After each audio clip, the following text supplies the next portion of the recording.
手相学在中国传统文化中也占有重要地位。通过观察手掌的纹路来预测一个人的命运和性格。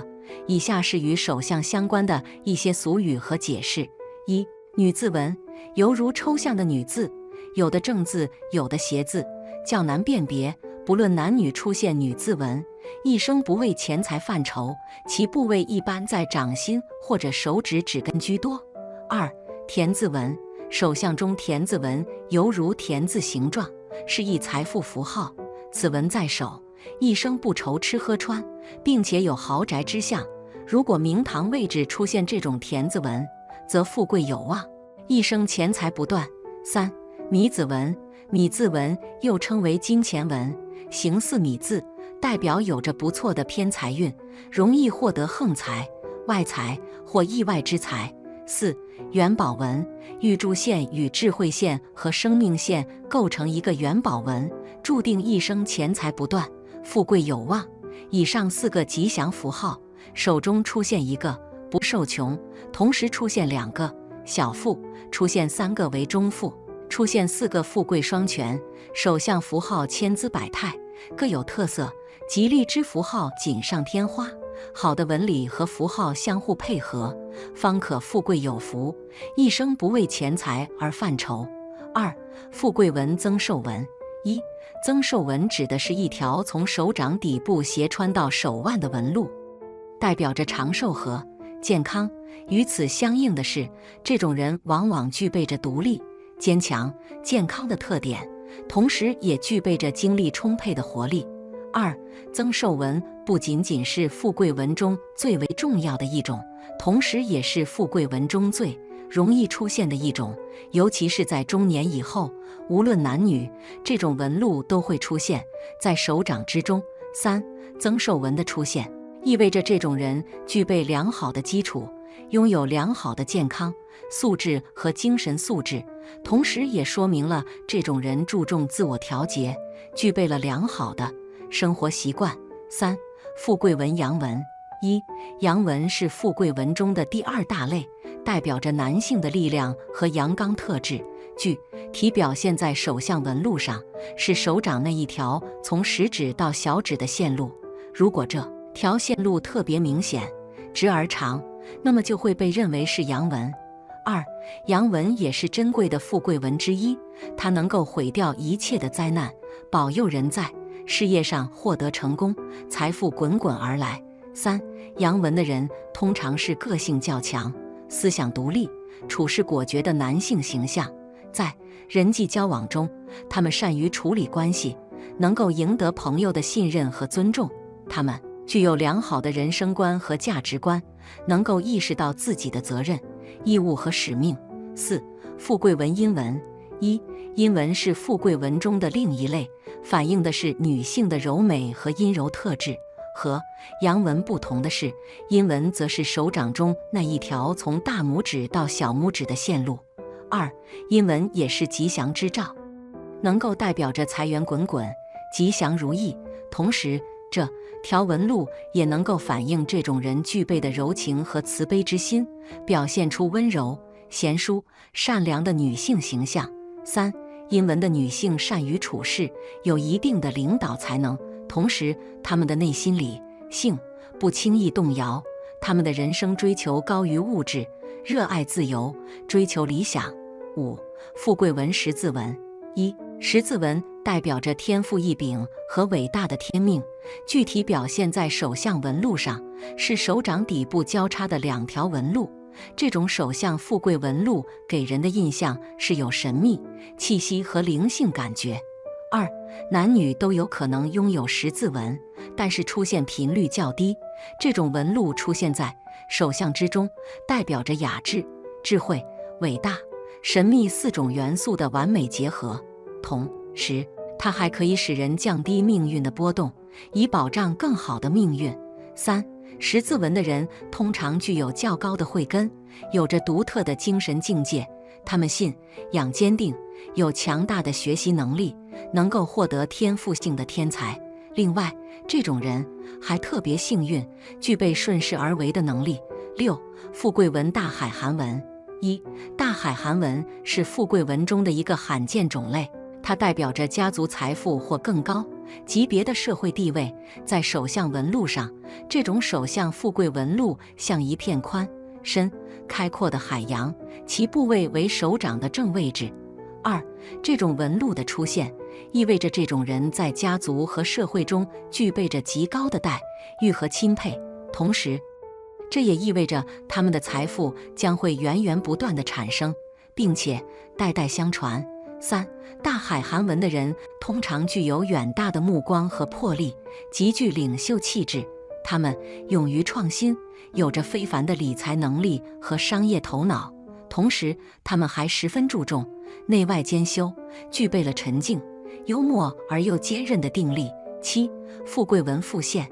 一、复现是手相纹路中比较普遍的一种纹路，它通常都出现在人手的位置，也就是左右感应线的上端。复现意味着人的财运丰满和富足，令人称羡。二、这种纹路的出现，通常要具备出色的工作能力和商业头脑，同时它也代表着人们的运势良好，事业如意，收入稳定。三、复现的人对金钱的敏感度极高，注重商业运营和财务管理，留给自己一定的财产储备，避免风险。他们勇于创业，脚踏实地，较少盲目冒险。八、富贵纹天花纹。一、天花纹是手相纹路中比较罕见的一种纹路，它代表着事业上的腾飞和名利双收。它通常出现在手掌的右方或左侧。二、天花纹的出现代表着人处于能力迅速提升阶段，得到了上司和同事的认可和赞扬，同时它也往往代表着重大事件的发生，给自己带来了好运和创业的机会。三、天花纹的人通常勇于冒险，热情奔放，敢于追求自己的理想。他们具有很强的组织能力和领导才华，能够给团队蓬勃的发展打下坚实的基础。九、富贵纹吉祥纹。一、吉祥纹是手相纹路中表现最为鲜明、最容易被发现的一种纹路，通常出现在手掌的正位置。它像一朵繁花，让人感觉非常美丽、善良和吉祥。二、吉祥纹的出现代表着人具备着非凡的运气和财运，它可以为人带来吉祥如意和幸福的生活，同时也代表着这种人心地善良，顾及他人，容易获得他人的友谊和信任。三、吉祥纹的人品行举止端正，讲究礼仪和讲义气，他们容易赢得他人的欣赏，同时也容易得到他人的帮助。他们重情义，忠于朋友，能够在人际交往中极好地维护他人的尊严和利益。十、富贵纹顺承纹。一、顺承纹是富贵纹中另一种颇为罕见的纹路，它通常出现在手掌的一箭头状区域中，代表着对于家庭产业的继承和发展。二、顺承纹的出现常常预示着先天的吉祥命运，这种人将会获得巨大的成功和财富，同时顺承纹也意味着这种人理性、务实，能在家庭、事业等方面保持稳定的发展态势。三、顺承纹的人通常勤奋努力，有着卓越的商业头脑和财务管理能力，他们尊重传统，注重家族的传承和发展，能够秉承家族的理念和文化，为家族的繁荣和发展而奋斗。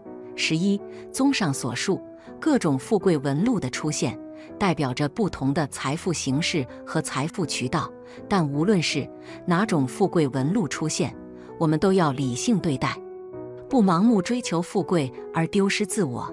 第三，一生没有财运的面相该如何化解？一生没财的男人是什么样的？在面相学中，面相是反映一个人内外性格、命运走向的一种重要方式。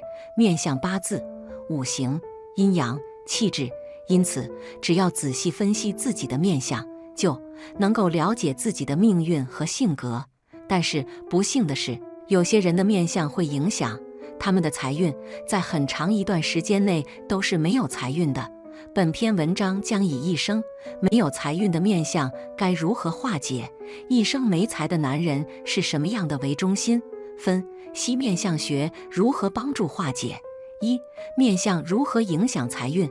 面相学认为，命运是由上天注定的，但是一个人的命运有好有坏，好的命运会带来好的面相，坏的命运则截然相反。因此，面相能够反映一个人的命运和财运。在面相学中，五官的大小、间距、位置、形态和颜色等等，都会对个人的财运产生影响。例如，双眉离得远，眼角向下，颧骨高凸，会妨碍事业的发展，影响个人的财运；而如果双眉离得近，脸大而圆，下颌方形，颧骨丰满，眉毛和眼睛之间有凹陷，这些特征都是好的面相，会带来好的财运。此外，面相与五行之间也有关联，例如布满痣点的面相属于土相，而带有金色特征的面相则属于金相。不同的面相属于不同的五行。生活中有些女人天生就长着一副聚宝盆的面相，如此面相必然会给其人生带来很多的财富与运势，所以聚宝盆面相的女人是非常有福的，且会越来越有福。也正是如此，我们都希望知道聚宝盆面相的特征，从而娶到一个有福气的女人。既如此，那么聚宝盆女人的面相越来越富的特征有哪些？下面小酱汁就来给大家具体讲讲。一、眼如含玉，嫁贵夫眼睛代表着一个人的精气神，双眼的眼皮形状不受限制，首要还是看一个人的目光。假如一个人的目光含蓄而坚韧，看上去温文而不伶俐的话，这种人一般性格较为的大方，处事也比较得当。若是目光明澈而干净的话，则心里也比较的纯净和仁慈，简单嫁贵夫，甚至会嫁到某一区域的豪门贵族之中。二、鼻直耳厚，有主见。鼻梁代表着一个人的品德和主见，耳朵代表着一个人的智力和福分。假如一个女性的鼻梁长得高挺直拔，耳朵长得饱满扎实的话，这种人一般智力较高，很有主见，遇事不喜欢盲从于别人，并且有着很强的执行力和行动力，定力十分强，干事不急不徐，也不喜欢急于求成，心力强壮而镇定，人品也十分的正派，干事慎重，待人和气，分缘特别好，自身工作开展十分不错，也能旺夫助夫。三、鼻头有肉，聚财。鼻子在相学中为财帛宫，代表着一个人的财气和蓄财力。假如一个人的鼻头长得丰盛有肉，看上去比较扎实的话，这是一种聚财的象征。长有此种鼻相的女性大多性格宽广，心理仁慈，懂得为别人考虑，有着很强的包容性，并且持家有道，家里家外打理得有条不紊，必有荣华在身。四、封门不露，守财封门便是鼻孔。所谓的封门不露，指的是鼻孔不显露。鼻孔显露的话，也称朝天鼻，简单破财。鼻子为人的财库，而鼻孔就相当于财库的大门。封门藏而不露，代表着聚财才能比较强。这种女性一般存钱才能比较强，不喜欢乱花钱，并且有着很强的理财意识。婚后金钱也是越积越多，简单成为小富婆。五、兰台有锁，守财。兰台指的是鼻头两边的肉，所谓的兰台有锁指的是鼻孔不显露，且鼻翼两边的肉长得较为紧实。这种鼻相的女性一般心理细腻，干事谨慎，自我控制才能十分强。关于金钱的驾驭和管理也十分的理性，有着很强的储蓄观念，花钱很有控制，可以堆积下丰盛的财产。六、太阳穴平满，圆满婚姻。太阳穴部位在相学中也称为奸门或夫妻宫，坐落眉眼的尾端至发际线之间的部位，代表着一个人的爱情和婚姻运势，以平坦光亮且微微内凹为佳。假如女性的太阳穴位置长得较为平满的话，这种女性一般心力豁达而大方，干事大气而慎重，考虑问题很有才智和格局，不喜欢斤斤计较，懂得照顾丈夫的感受和想法，有着很强的理财意识和理财才能，婚后夫唱妇随，婚姻较为和谐圆满。7. 颧骨丰满，颧骨却代表了一个人的权欲和个性能力的强弱。如果女人的颧骨长得平直有势，颧骨丰满有肉，这种女人一般做事很有原则，心地比较正直，头脑比较聪明，应变能力和适应能力也很强，善于处理人际关系和家庭关系，待人处事非常认真，也很有上进心，属于典型的旺夫相。不仅自身事业上的财运较好，婚后还能对丈夫的事业有很大帮助，一生婚姻稳定幸福，聚财能力超强。8. 印堂空旷，印间即为眉间之处，在相学中又称命宫，代表心性气度及事业财运。而天仓部则位于前额两侧太阳穴稍上方之处，在相学中则代表聚财能力。假如女人的印堂长得宽阔而平坦，天仓部位长得丰隆丰满的话，这种女人大多心地善良，性情平和，心胸宽广，有包容性和爱心，不喜欢与人计较，特别是乐观，遇到困难和挫折时可以从容面对，一生过得轻松自在，人缘财运都很好，聚财能力很强。9. 天庭饱满，天庭就是我们的额头，有没有额头其实不重要了，只要看下巴就可以了。其实下巴并不是非常重要，但如果你看了一眼下巴就能看出运气好坏，这就是下巴的问题了。下巴可以看出一个人有没有富贵命，当然也可以看出女人运势是否好。天庭饱满会给人一种非常有福气的感觉，这种女人不仅不愁吃穿，也不愁没有钱财了。在面相中，天庭饱满意味着她们很聪明，眼界高远，眼光独到，有着很强的开拓精神，对于钱财没有太多的欲望，属于聚宝盆一类面相了。这类女人有福气，也会给她们带来很多收获，一生中必定不愁吃穿了。10. 唇形方正，相学中嘴代表一个人的表达能力和进食，表达代表一个人的关系，进食代表一个人的享乐欲望，可见一个人对人际的态度。假如女人的唇形长得方正且上下对称，唇色红润的话，这样的女人大多性格非常开朗外向，具有很强的交际沟通能力，而且机智灵活，人缘非常好，说话也比较得体，该说的说，不该说的说，做事特别有条理，属于难得的贵人之相，并且身体健康，待人热情，做事精力充沛，一生福禄运势丰厚，一居高位，聚大财。11. 背粗腰圆，腰是一个人财运的象征，腰是一个人责任心的体现，腰是一个人财运的象征，腰是一个人做财的能力。女性若长得背后腰圆，有肩有臀，代表财源足，事业顺心。这种女性一般性格温和大方，做事踏实稳重，对事业很有责任感，对家庭很有责任感，心态积极健康，不喜欢过多烦恼，很有上进心，身边的贵人较多，一生家业丰盛，晚年享不完的福。12. 下巴圆润，下巴是代表一个人的晚年运势，如果下巴圆润有肉的话，那么这样的人大多都有不错的晚年运势了。下巴是女人的聚宝盆，俗话说得好，下巴长如瓜，丰盈肥厚，下巴圆润代表着自己晚年可以富贵，也代表着晚年运势非常好。女人下巴圆润且长得丰满丰润，是富贵命的象征，也就是我们常说的富不过三代之说。因为下巴长得丰盈且丰满，可以给我们带来很多的财运。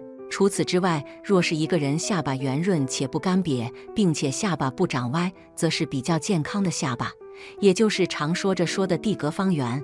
这样的女人无论男女财运都很好，她们一生运气都不差。13. 下巴尖，下巴尖的女人有着很强的聚钱能力，不管在生活中还是工作中都是很好的，所以她们会有很大的财富。不仅是她们在赚钱方面是很成功，同时也是很能赚钱的一类女人。拥有尖下巴，尖者其性格也是比较温和，不像那些脾气火爆的，那么很容易让人觉得这个女性是非常的暴躁。而且尖下巴更容易招财，因为尖下巴就像一把利剑一样锋利无比，在生活之中也容易成为一位富豪。女人长了尖下巴，不仅财运好，而且还能够积累不少的财富呀。14. 柳叶眉形。柳叶眉形是旺夫益子面相的一大特征。所谓的柳叶眉，就是眉心的弯曲幅度较大，眉毛能从眼头长长的到达眼尾后方。这种眉形的女子心肠柔软，有很好的旺夫益子运气，且拥有这种眉形的女子不常见，男士们需把握良机。15. 眼睛有神。眼睛有神是旺夫益子面相的一大特征。眼睛有神，而且黑白分明的女子，通常具有很好的帮夫运，特别是在丈夫低迷的时候，能够陪同左右，相扶相助。这样的女子在家庭中扮演着稳定和支持的角色，她们不仅能为丈夫提供情感上的支持，还能在实际问题上给予帮助，促进家庭和谐和幸福。另一方面，如果一个女子的眼睛没有神采，还充满了血丝，通常意味着她本身的运势较差。这样的女子可能心焦气躁，情绪不稳，不仅难以与丈夫良好沟通，也会在与孩子的交流中遇到困难。她们可能因为情绪波动和压力，影响到家庭成员之间的关系，导致家庭氛围紧张。眼睛有神的女子通常性格开朗，乐观向上，具备较强的应变能力和解决问题的能力。在面对家庭困境时，她们能够保持冷静，积极寻找解决办法，从而帮助家庭渡过难关。她们的乐观和坚韧不仅能激励丈夫，也能为孩子树立良好的榜样。相反，眼睛没有神采，充满血丝的女子，可能因为长期的压力和疲劳，导致情绪不稳定。她们在处理家庭问题时，容易表现出急躁和不耐烦，影响家庭的和谐。这类女子需要更加注意自己的情绪管理，保持良好的生活习惯，改善身心状态，从而更好地支持家庭。总之，眼睛有神的女子在家庭中通常能起到稳定和支持的作用，她们的乐观和坚韧能够为家庭带来积极的影响。而眼睛没有神采、充满血丝的女子，则需要注意改善自己的情绪和生活状态，以便更好地处理家庭事务，促进家庭的幸福和谐。凤尾纹是手相学中一种特殊的纹理，位于掌心靠近手腕的部位，形状像凤凰的尾巴。拥有这种纹理的人，通常被认为是命中注定的福气和好运的象征。那么它究竟是什么样子的呢？我们一起来往下吧。1. 手相中出现凤尾纹的人，一生婚恋运气极好，特别代表婚后能够改变命运。所以手相拥有凤尾纹的男女，属相更具备有富贵特征的，进入下半辈子就能够过上富足的生活。相书有言，凤尾握在手，清闲又富有，男可娶贤妻，女可嫁贵夫。因此手相上出现有凤尾纹的人，一生福禄更盛。2. 以男左女右为原则，如果双手并拢之后，食指和无名指等长，或者说两者差距很小，那这类人首先个性十分独立，有自己的主见，在交际中比较受人尊重，同时有极佳的赚钱头脑。男的能建立自己的事业，女的善理家财，结婚以后的生活都将十分美满。3. 幸福小女人的手相，丈夫疼爱，子女聪慧，家财小富，小家庭会十分幸福美满。女士手相最突出的特点就是子女宫饱满，代表子女成才，学业有成，事业有成，晚年享福。财福禄三宫饱满，有富贵的根基，天生好命局，主纹路深长，清晰有力，能力强，素质高，力做事业。纹路的格局开，后期的发展空间大，事业线明晰向上，后期成就大，力晋升。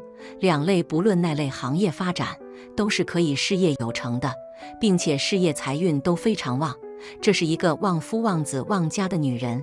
同时手相中感情线上方有一条平行的纹线，这就是理财纹。理财文好的女人具有理财观念与理财能力，在专业金融人员与投资高手身上常见。对于有理财天分的人而言，才是愈理愈多，可以考虑积极的理财方式。理财文不良的人，却是你愈理财，才愈不理你，还不如放定存妥当，至少免了蚀本之忧。其次，手上有良好理财文，面相又具财富相者，富裕可期。拥有了这样手相的女性，在婚前可能不会有太大的意义，但是一旦结婚生子，就能显现出来了，就会慢慢走向一条富贵的道路。人文锁链文明显，人文锁链文比较重的说明独立性和思想上的成熟度不够，凡事爱犹豫，思想上有依赖性，初期出成就慢。火土之人历西方北方发展，掌心凹聚财，说明后期家庭财运，后期也可以求财创业的。最后火土之人真缘晚，真缘难得，事业线断折为3节，说明事业有波动，不够稳定。第1节纹路比较长，代表是35以前，这段时间可以稳定发展一段。第2节比较短，还靠近断掌纹，35至40这几年人生的波动期。最上部那节上挑到福宫，说明后期事业运稳步上升，财宫饱满，说明财运旺。这类断掌是适宜求财创业的，只是中间有段时间事业财运会非常差。当然，如果你还不清楚怎么看手相，可以看看以下这几个案例。男人女人若有此手相面相，注定是亿万富豪命，一飞冲天富贵命。第1种，面骨宽厚，双饱满宽阔，体质佳，根基稳，嘴唇好在厚而上翘，是个阳光开朗之人。很多唇厚下垂带腹传的相就不好了。女主还有大大的耳垂，福运不错。脸方之人，执行力强，做事雷厉风行，加上腮骨凸，做事有毅力，能吃苦。大耳廓凸，腮骨凸的人有些叛逆劲儿，做事有筋骨之人的胆大，易怒锋芒犯小人，眉峰起角，眼烧掉，做事目的性强，行事大胆直率，有利也有弊，适合走在台前，利于事业职场。山根满，鼻头肉，中年财运旺，夫运也强。姻缘方面是敢爱敢恨的性格，急性子，遇见自己喜欢的对象会主动出击，眼带媚态，桃花也不弱。姻缘不会晚，鼻直心正，一旦婚后顾家专情，下颌宽阔有力，加上耳长下巴兜，晚年运程长，可享高寿。第2种，偏水水结合手，也是女人常见的手型，有木人的多思，也有水人的温柔，食指巽宫财位尤其平薄，财运一般。不过感情线身长有弧度，3大主线中，感情线最出彩，有望靠婚姻来催旺财运。生命线和脑线粘贴长，偏内敛谨慎的人，做事放不开手脚，不过做事计划性强，不喜欢突如其来的变化，应变能力少弱，比较适合做幕后工作。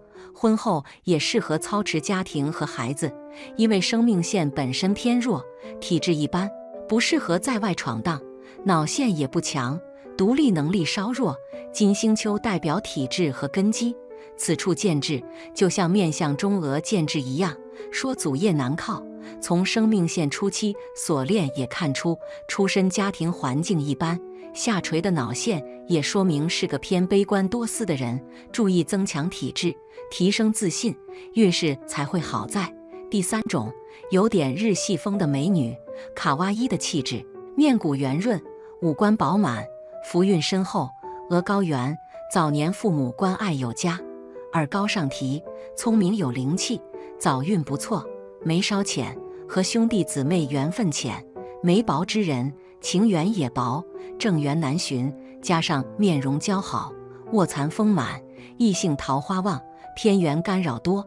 眉浅之人也有些薄情，俏皮玩心也重，青年时期感情经历丰富，不过鼻高隆，鼻头肉，婚后财运旺，夫运强，加上颧骨饱满有肉，鼻全得配，中年运势行得稳，唇稍歪，易犯口舌是非，特别是易遭同性朋友妒忌，在感情中犯小人。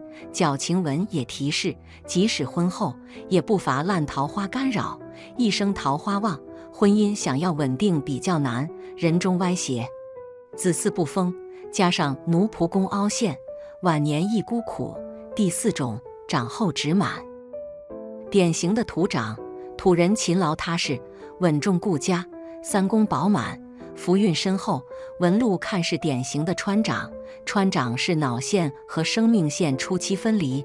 古代讲生命线是地纹，代表根基和原生家庭；脑线是人纹，代表自身，人纹脱离地纹，说明自身独立能力强，很早就脱离原生家庭独立。川长是优缺点明显的手相，优点是独立有主见，敢闯敢干，利于事业；缺点是小时候有些叛逆任性，行事容易仓促不加思考，成年后也是易路锋芒少城府，易犯小人。生命线初期见横纹干扰，学业受限，事业线没有断开就好了。本来是一马平川的格局，对于男人来讲是非常吉祥的符合。事业格局不小，断开会有些影响。纹路偏深直，个性稍硬，加上川长大开大合的性格，易路锋芒犯小人，事业线断开和此有关。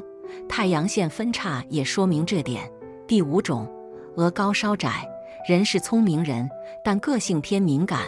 额窄之人也稍自信和活力，偏内向和多思之人，眉浓稍散，眉压目，易纠结眼前的得失，自尊心很强，印堂紧锁，思维格局打不开，表面不在乎，内心很在意得失，眼露惊恐之色，贵人难围绕在身边，田宅宫被梅侵，根基不稳，靠山不牢。不过眉浓之人重情正义感很强，做事有勇气和魄力，利于职场，加上权高，进取心强，容易在团队中脱颖而出，但不利姻缘，在婚姻中偏强势。家鼻偏弱，鼻权不得配，婚后夫运不强，靠自己操劳忙碌。鼻见孔，少城府和耐心，做事执行力强，但是少防备的心机，易路锋芒犯小人。不过人中身长，子嗣丰，唇阔带腹喘口，爱抱怨，家庭欠和谐，下巴兜而肉，晚年能享子孙福。第6种，长长指长，木水结合长形，有木人多思，也有水人的温和，食指巽宫财位饱满干净，正财旺，本职工作稳定少起伏，这点从事业线身长也可看出，只是金星丘稍窄见褶皱，体质一般，根基不牢。从生命线初期锁链也看出，出身家庭环境一般，祖业难靠。生命线在22至35岁左右，见3条横纹。这个阶段经历人生3个关口，第1关是学业关，中间那条是感情关，结合感情线导纹后，有条下垂线和脑线接触，将感情不顺的能量传递到脑线，心理受创伤之后，脑线急剧下垂，也看出犯情伤导致。第3关是事业关，事业线中期裂缝，加上太阳线见邪纹干扰，犯小人导致事业受阻。过了这3关，生命线不久后见上升线，40岁开始，人生进入收获的阶段，事业有成，家庭幸福。在相术学中，手相有着丰富的象征意义，其中中指被称为龙，长则被称为虎。当龙和虎相配时，意味着此人一生衣食无忧。如果中指较长而长较短，这预示着富贵清闲，生活中能够享受到安逸和平和；而如果长较长而中指较短，则暗示着在追求成功的道路上会遇到更多的挑战和波折，好事多磨，但最终能收获成果。指掌相配，四指紧密，手型均匀且不变形，通常表明此人在经历努力之后能够获得相对富足的生活，衣食无忧。如果手型厚薄适中，指掌长度搭配得当，则预示着此人不仅能获得财富，还能享受成功带来的荣耀与满足。无论是个人努力还是天赋使然，厚薄兼施、长短得配的手相，往往是富贵有成的象征。那么我们怎么去判断它们是否相配呢？如果不适配，又有怎样的结局呢？一起来听。一马平川。一马平川中，马是指的命运线，川是指的川字纹。过了感情线和智慧线方程，若命运线穿过生命线、感情线，还有智慧线，也属于一马平川的范围。手相中称命运线为玉柱线，又叫事业线。命运线从手掌根部直接穿过智慧线和感情线，切记必须穿过智慧线和感情线才能称为一马平川。手相中若有此现象者，富贵无疑，而且贵人运非常的旺。星环位于感情线上方，围住中指与无名指而成的弓形或者半环状的线带。一般来说，金星带起自食指指和中指之间，而延伸到无名指和小指之间者最为理想。金星环线条越长越有力，越深而宽，颜色鲜明清晰，不光长相好看，财运也不错。纹和三角纹同时出现，元宝纹是由2条或者3条主线，感情、智慧、生命线一起和其他的一些辅助线形成的抽象的元宝图形。不论男女拥有此纹，一生钱财不断，衣食无忧。太阳线又称为成功线，无名指根部延伸的上升线，是人生成功的标志。不管从商还是从官的人士，手中出现太阳线，是人生运势成功的标志。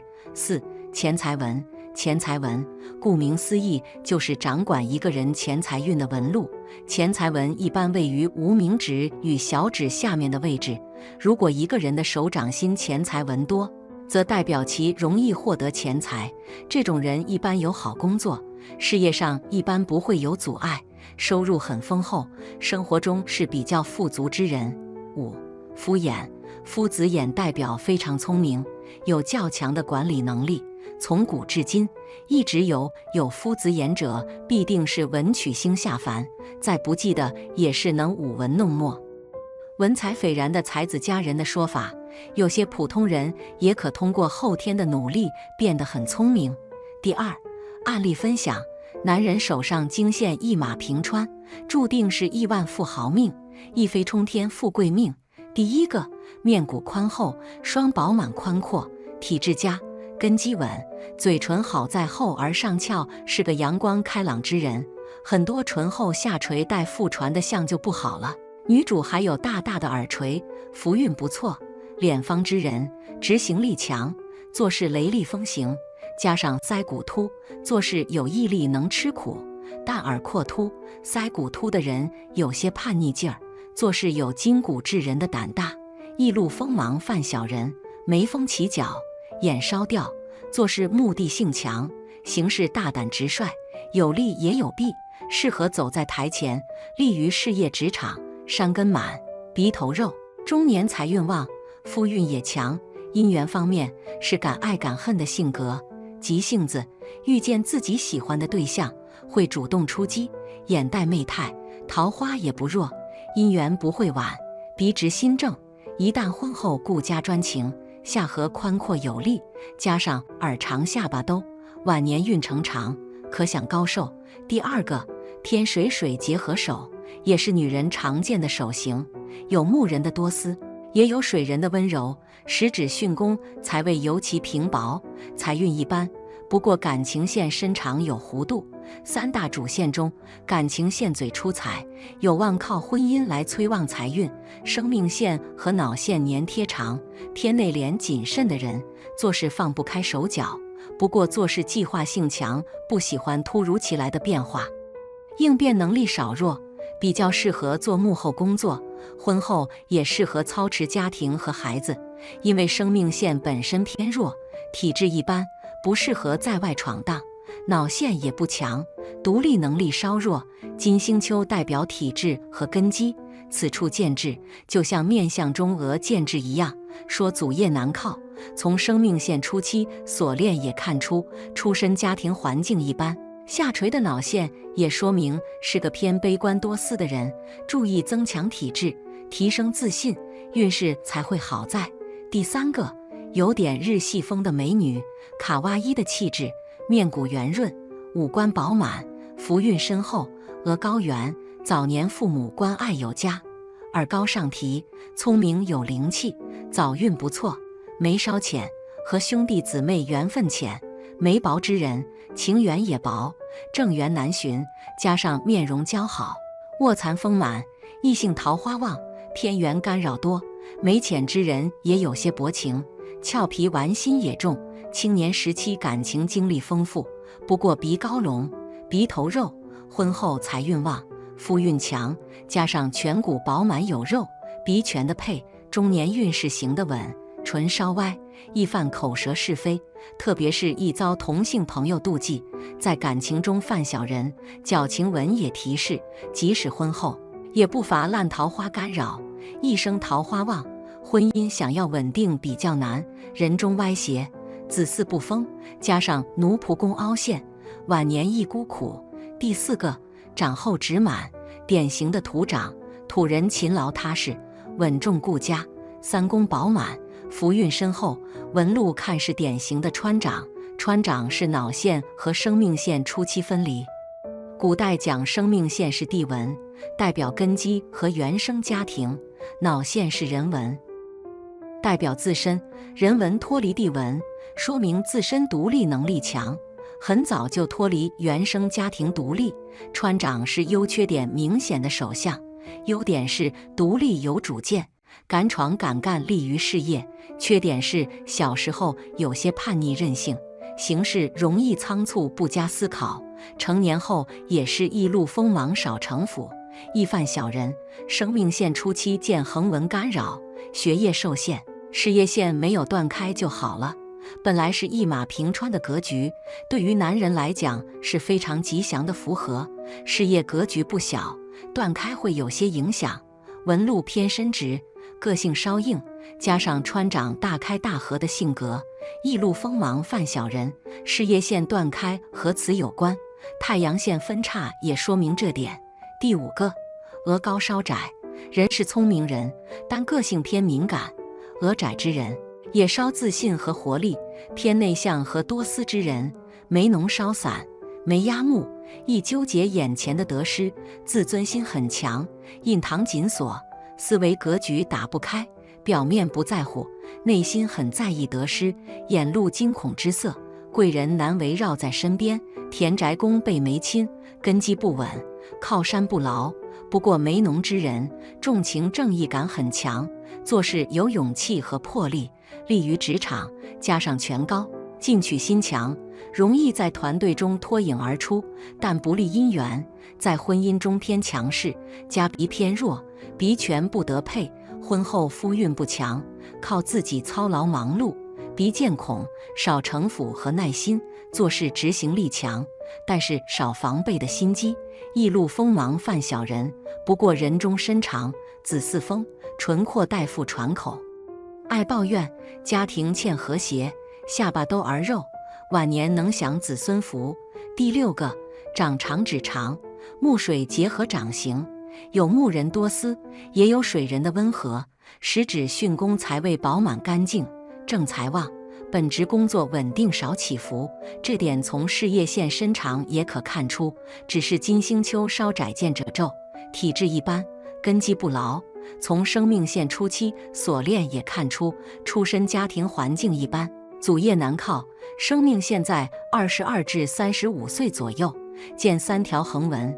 这个阶段经历人生3个关口，第1关是学业关，中间那条是感情关，结合感情线导纹后，有条下垂线和脑线接触，将感情不顺的能量传递到脑线，心理受创伤之后，脑线急剧下垂，也看出犯情伤导致。第3关是事业关，事业线中期裂缝，加上太阳线见斜纹干扰，犯小人导致事业受阻。过了这3关，生命线不久后见上升线，40岁开始，人生进入收获的阶段，事业有成，家庭与有云，耳大有福。这是相术学中的一句名言，在实际生活中，我们若是遇到耳朵大的老板或同事，通常表明此人个性开朗、稳重，做他们的员工会非常的轻松和愉快。相反，若是耳朵很小又薄，则需多加注意，因为这表明这个老板很精明，气量小，可能较为苛刻和挑剔。那么，对于女人来说，耳相的不同特征也能反映出她们各自的命运。以下是10种耳相特征及其对应的命运。一般将耳朵分成3等分来观察，也就是上轮、中轮、下轮，骨相学上称为天轮、人轮、地轮。而这3部分在相学上有着很有意思的表征意义。上轮代表精神面及知性面，所以上轮发达的女孩，其知敏感度高， IQ 也非常高。中轮代表行动力，所以中轮发达的女孩精力充沛，态度积极，做事果决。下轮代表物质面低欲望，所以下轮发达的女孩颇重物质享受，喜欢安逸的生活，所以较现实及务实。耳朵肉肉的女孩较有福气，在骨相学是说食禄多、贵人多的耳相。耳朵贴脑的女孩个性较为内敛，学习力、领悟力强，温柔、亲和力高，较识大体，少有突兀、怪异的举动。耳朵轮廓柔美，耳骨清晰，而肉包的匀称，而且耳骨不外翻，那是最佳的老婆人选。耳朵软软的女孩感情丰富，为人厚道，但如果耳朵有点生硬，则相当有个性，翻起来时有些冷酷与绝情。耳高于眉的女孩注重形而上的意识及精神面的感受，头脑好，能力高，却有孤傲不群的倾向。如果您不是学富五车、才高八斗，想以财富来打动她，那则可能大错特错。耳朵过低的女孩较为现实，也多计较，崇尚物质生活。如果您是两袖清风、前途不看好的谦谦君子之人，那么您不会是他的偶像。耳朵肉多，耳骨不明显，会因多情而乱了原则的女孩，情令智昏是其缺点。耳骨外翻的女孩过于本位主义，胆子大，特意孤行，蛮有表现欲的。耳朵的中轮骨外翻，看起来比上轮还大的女孩，个性强悍，胆子大，叛逆性强，不在乎别人异样的眼光。如果您是乖乖男，具有3从4德的节操，那他会是您的最佳伴侣。上轮尖尖而不是圆圆的尖耳多骨女孩，敏锐度极高，疑心病重，有时候会有过头的极端，也常会患得患失，对感情尤其看不开，常会有灰色的思维，也常会以负面的角度去看待人际关系。同时，无数的相学家还发现，修行的人耳朵会发生变化，这种变化表现在2个方面，一种是耳朵会越来越高，因为修行人修行的目的就是为了开智慧，修行的功夫越深，人就越来越聪明，耳朵也会越长越高。第2种是修行的人耳垂会变得越来越大，耳垂越大的人越有福气，而且很长寿。耳垂的部位一般代表人60岁以后的运气，一个人耳垂又大又长又饱满，60岁以后就会有相当好的运气。如果我们发现自己的耳朵长得不是很好的话，要想改运，那就要不断地去修行，如此就能慢慢地增加我们的福气，特别是获得一个幸福美满的晚年。所以希望大家都能够积德行善，增加自己的福报。第2，6种牙齿6种命，穷人富人张嘴对比一下就知道。牙齐齿白，相学中讲到，如果一个人的牙齿非常整齐并且洁白，那么这样的人气色都很不错，特别是在人际交往方面表现得非常突出，懂得人情世故，情商很高。当然，这样的人运势也会相当不错，命中也会有贵人相助，在工作中也能够得到提拔与赏识，升职加薪的速度也会非常的快，也能够有非常不错的个人发展。所以一般这样的人福气非常的大，收入也会不错。牙黄有垢，相对的，相学中也提到，如果一个人的牙齿看起来有点暗黄，甚至带有牙垢，那么很明显，这样的人日常生活的自控能力比较差，在事业与工作中也会经历比较多的挫折与困难，运势不佳，赚不了什么大钱。只有多出苦力受累，才有机会获得一定的成功。尤其是牙齿长得非常的黑的人，对身体健康也不利，还得为子女操劳。3. 牙齿密集。相学中讲到，如果一个人的牙齿长得密集且错落有致，那么这样的人首先肾气十足，十分健康，其次做事十分有自己的主见，能够很好的帮助自己获得更好的发展。最后这样子的面相拥有着很好的运势，日后必定谋得一官半职，或是福禄双全，大富大贵，能够保证日后过上衣食无忧的生活。4. 牙齿稀疏。相对的，相学中也提到，如果一个人的牙齿长得稀疏，缝隙很大，那么这样的人不易守财，面相不佳，生活中多半是比较贫穷，并且还大手大脚，所以经常会缺钱花。当遇到真正用钱的时候，必定是雪上加霜。5. 门牙较大。门牙在相学中属于我们的财门，若是一个人的门牙长得比较大，则这样的人个人的精力体力比较充沛，做事有精气神，拥有非常不错的人际交往能力，个人的感情运势发展也会非常的不错。所以一般这样的人不但能够聚财，也能够存钱，自然会拥有非常不错的成功几率。而且门牙大的人性格非常的开朗，就算是遇到苦难，也能够保持乐观的心态。6. 小齿而密。在相学中，若是一个人的牙齿长得小而密集，则这样的人多半非常的有耐心，而且心智发育也会非常的不错，做事也会有判断思考能力，一生也会拥有不错的发财机会。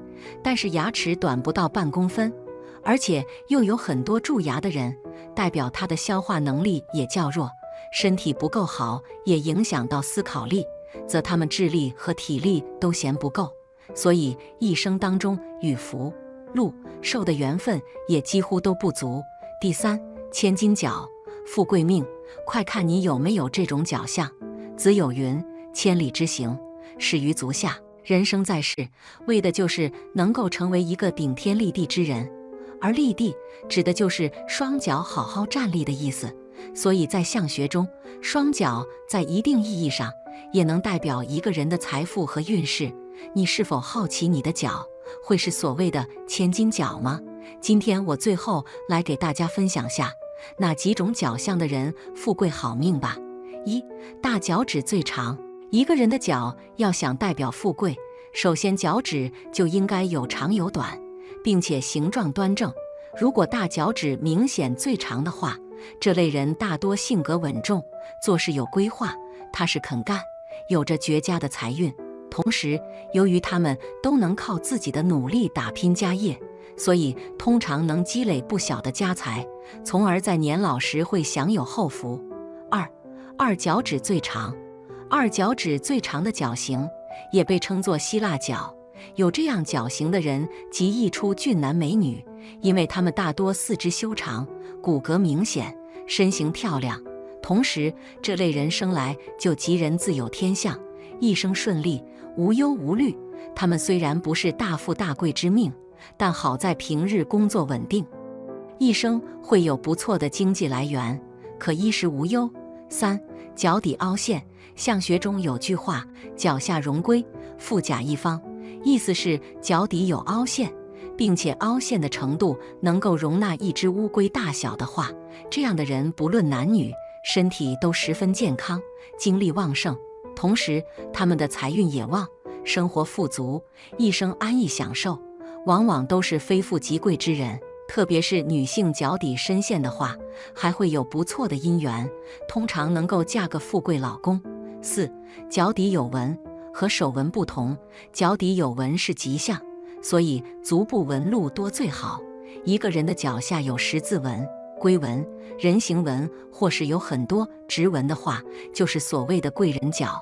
一般有这些角相的人都有不错的运势和机遇，还能时常得到贵人的帮助。相反，脚底少纹甚至无纹的人，一般运势不佳，物质条件不够好。所以一生首先，在我们讲解手有反骨这一点之前，我们先一起来看一个手相案例。手相显现这位命主终身都是贫病交加的命，身体欠好，财气极差，千万不要盲目出资，必定失利完毕。婚姻上晚婚也不美好，指缝大的漏财，注意理财，否则花费大存不住，一辈子难有大的积蓄。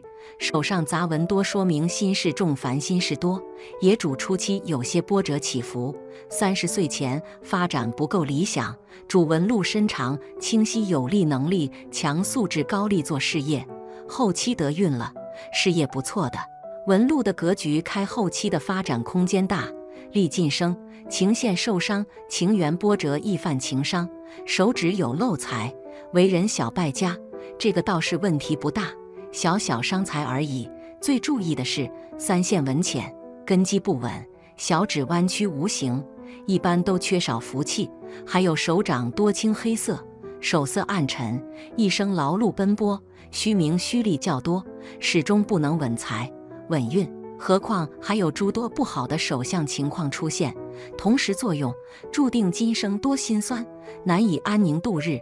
人们一直认为看相只是用来看命运的，然而实际上看相的主要目的是帮助我们策划自己的人生和未来。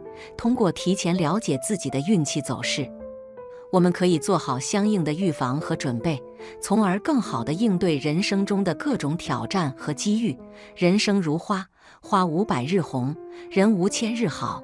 在顺风顺水时，我们应保持警惕，想到可能的失败，因为乐极生悲是常有的事。成功时的骄傲自满，往往会带来潜在的危机和隐患。因此，在享受成功喜悦的同时，需保持一份清醒和谦逊，做好应对挫折的准备。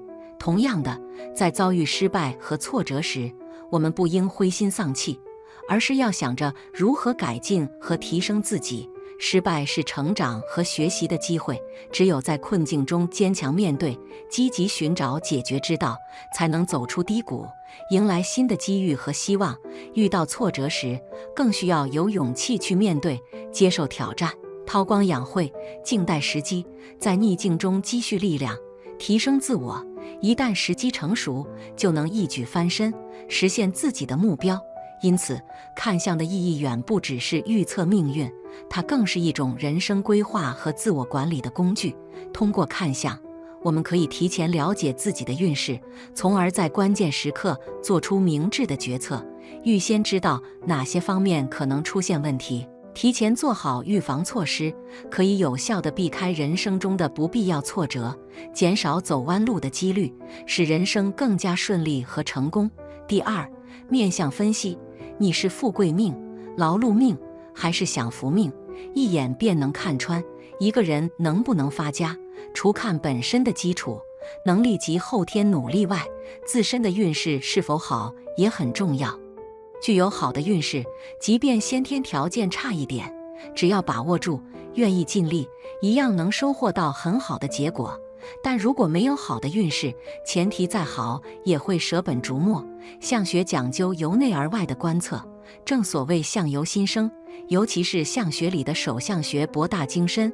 根据下面的图片，我们就从手指、脚趾长短的角度看看谁能一生好命，非富即贵。哈哈，学会了还可以观察身边的朋友、同事，还有你的老板，太准了，可不要被吓到哦。1. 劳碌命的手，食指比无名指长，此相乃是劳碌命，食指比无名指长。通常说来，这种人天性乐观，心机浅薄，非常容易信赖他人，自身也非常的善良。虽然这样的性格特质会多多少少带来福报，但是在竞争激烈的社会中却难以出人头地，聚财旺福，所以其一生命运相对平庸。想获得事业成功，必须付出2倍于常人的努力。2. 劳碌命的脚，大拇指、第2指和第3指一样长度，后2脚趾短，此象乃是劳碌命。要是脚趾的大拇指连着第二和第三指都同样长，标明这人心性敏锐，自然天生好强，做任何任务都要追求完满，一生不是劳力便是劳心，为前途奔波不已，但很少享受。款项来去匆匆，极可能就此辛辛苦苦地过终生。3. 享福命的手，无名指比食指长，此象乃是享福命。无名指比食指长的人，通常说来，其人具有远见卓识，与人为善，深谙社会规则，洞晓人情冷暖。而这样的性格特征非常适合在激烈的社会中立足，不到30岁便能走向人生巅峰，得贵人相助，事业一帆风顺，财运亨通，中晚年不愁衣食，富足广达。4. 享福命的脚，第二个指最长，此象乃是享乐命。要是拇指边上的二指最长，那么说明这个人受祖荫，自然天生便是财星，从小含着金汤勺，一生衣食无忧，从不为钱发愁，成长的道路上策马奔腾，大都能具有平稳的好工作和志向的日子。也许分其定能豪富大贵，但必定可以闲适富有到老。5. 富贵命的手，食指和无名指长度相同，此象乃是富贵命。食指和无名指等长或长度差距很小，通常意味着其人天资聪颖，严于律己，自学能力极强，往往靠着自己独立的能力，能在未来的人生道路上渐入佳境，越走越顺。不仅如此，另外这种手相的人赚钱能力一流，35岁后功成名就，大展宏图，有望富甲一方。6. 富贵命的脚，大拇指最长，小指最短，此象乃是富贵命。如果脚趾是这样生的人，那么很幸运，这样的人天生头脑智慧高，为人处事稳重，具有财气佳，一生大财多，小财更是丰盛，做生意有一夜暴富的机会。要是恰当有后福之人，必然具有豪富大贵的人生。7. 无名指短小，无名指偏短小的人，有一部分存在着青少年时期的家庭生活存在一些缺陷，成长环境没有那么和谐，在长大之后，因为缺少了家庭的帮扶，在社会上全凭自己打拼奋斗，比较艰难的情况。而无名指比食指长的人，在民俗中认为这样的人比较有鉴赏能力，做生意喜欢以偏财类的方式赚钱，寓意好运滚滚，财源不断的转钱钥匙扣是这类人群最适合随身携带的吉祥之物。8. 手心有断掌，断掌是指代表智慧和感情的两条线相交，从手掌的一端横跨至另一端的情况。拥有这种手相的女性往往有主见，能力强，属于是不达目的不罢休的行动派，在事业上容易获得成功，但在婚姻上，这样的性格上容易给配偶造成压力，从而影响到夫妻感情。所以在择偶时就要尽量选择一个能包容自己的人，或是换一种婚姻相处的方式，生活中带上红玛瑙节节高手链，既有获得对方更多爱护和尊重的含义，更包括了婚姻事业双丰收的美好寓意。9. 手指有缝隙，拥有这种手掌的人性格上有些清高，不会在意世俗的眼光，对于财富的意识也没有那么强烈，即使遇到赚钱的好机会，如果不合心意，或者是有违自己的原则，也不会强迫去做。此外，手指有缝隙在民间还有另外一种解释，即花钱会大手大脚，同时也不太懂得如何理财。因此，如果时常钱包干瘪、入不敷出的朋友，不仅要多学习积累财富的知识。10. 一个斗，大家可能听说过一个斗穷两个斗富，如果手指上只有一个斗的人，其实他们不是天生穷人命，而是非常容易劳碌，因为一个斗的人性格是细腻的，不管男女都很聪明，也有赚钱的本领，不出中年就可以赚足本钱。但是他们最大的缺点就是太追求财富，就算赚得太多，也不会满足，钱财是越来越多，但也是越来越忙，手中有钱也还是停不下来享受生活。11、5个斗。如果人的手上拥有5个斗的话，这则证明这个人一生忙碌。虽然他们从小就有着不错的家庭环境，在父母的细心照顾下长大，但是他们这辈子就是操劳的命，整天都在为了自己的事业奔波劳累。即使是年纪轻轻就积累了不菲的财富，他们也舍不得花，也没有时间花。因此，手指有5个斗的人是富人过着穷人命。12、8个斗。